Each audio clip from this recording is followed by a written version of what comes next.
네, 집 60채를 월세를 놔서 몇억 원을 벌고는 세금을 한 푼도 안 낸 사람이 있습니다. 국세청이 비슷한 집주인들 1,500명을 골라서 집중조사에 들어갔습니다. 그동안은 안 걸리고 빠져나갈 방법이 있었는데 정부가 동사무소 서류까지 싹 모아서 이런 사람들을 찾아내는 시스템을 새로 가동시켰습니다. 박민아 기자입니다. 미등록 임대업자 A씨는 전국 각지에 아파트 60채를 사들였습니다. 친인척 등 다른 사람 명의로 보유, 임대하면서 임대 수입은 한 푼도 신고하지 않았습니다. 아파트 가격이 오르면 일부를 팔았는데 이때마다 하지도 않은 인테리어 공사비 등을 계상해 양도소득세도 줄였습니다. 갭 투자와 미등록 임대 사업을 병행한 A씨는 신고하지 않은 수입 약 7억 원에 대해 소득세를 물게 됐습니다.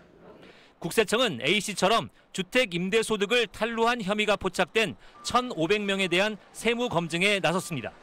고가 또는 다주택 임대업자가 주된 검증 대상입니다.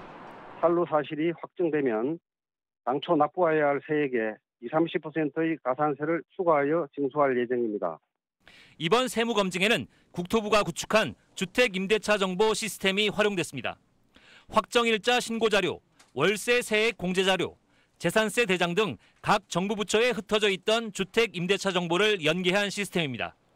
임대주택 현황과 임대 수입 등을 실시간으로 파악할 수 있습니다.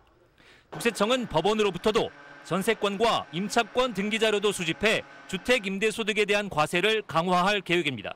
SBS 박민아입니다. 네, 박민아 기자 나와 있는데 더 얘기를 해보죠. 박 기자, 이런 좀 세금 안 내는 집주인들 잡아내는 시스템 만드는 게 뭐 그렇게 어려울 것 같지 않은데 이걸 왜 이제서야 만들었나 이런 생각도 드는데 말이죠. 시작은 1,500명이지만 이게 더 늘어날 수도 있겠죠. 네, 이 주택 임대차 정보 시스템 이걸로 시범 분석한 게 일부 공개가 됐는데요. 네네. 흩어져 있던 여러 자료를 통합해서 보니까 우리나라에서 임대 중인 주택이 692만 채로 파악이 됐습니다. 네네. 그런데 이 중에서 임대료가 정확히 나오는 주택은 187만 채, 그러니까 27%에 불과하고 나머지 73%, 500만 채가 넘는데요. 임대료 정보가 제대로 나타나지 않았습니다. 지금까지 전체 임대주택 가운데 27%만 임대소득에 대해서 제대로 세금을 매겨왔다는 얘기입니다. 네.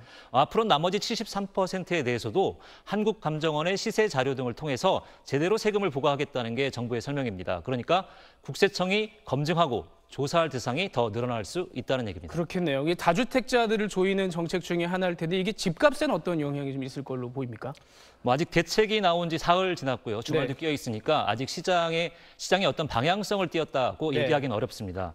그런데 집 사기 위한 대출은 당장 억제되기 시작했으니까 수요가 줄어드는 효과는 있을 겁니다. 네. 다만 가격이 확실히 조정을 받으려면 공급 쪽, 그러니까 팔겠다는 매물이 좀 더 늘어나야 되는데 종부세 법안이 통과가 돼도 실제 부과되는 거는 내년 이후니까 당장 집 팔겠다고 나설 단계는 아닌 것으로 보입니다. 네. 그래서 매수, 매도 양쪽에 그냥 확 줄면서 당분간 눈치를 보는 분위기가 이어질 것 같습니다. 뭐 짧게 보면 추석도 있고 하니까 이제 10월 초까지는 이렇게 간다고 봐야 될 것 같은데, 근데 집을 빌리는 사람 입장에서는 이렇게 세금이 올라가는 게 내 월세나 전세에 얹혀지는 게 아닌가 이런 좀 불안감이 있을 것 같아요.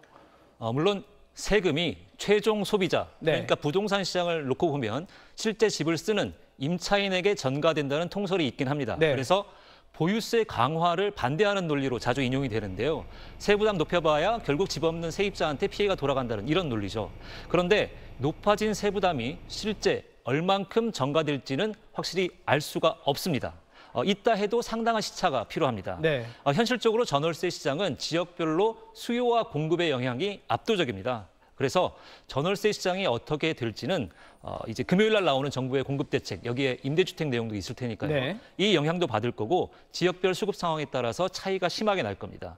집값이 워낙 단기간에 급등한 상황이라서 전월세가 갭을 메우기 위해서 오르는 것 아니냐, 월세 전환이 늘어나는 것 아니냐, 뭐 다양한 걱정들이 있는데 이런 전월세 시장의 불안으로 이어지지 않도록 정부가 각별히 유의하기는 해야 할 겁니다. 이 추석 때 가족들 만나면 집값 얘기 참 많이 할 텐데 어쨌든 어느 방향으로 튈지는 상황을 좀 지켜봐야 되겠네요. 네, 잘 들었습니다.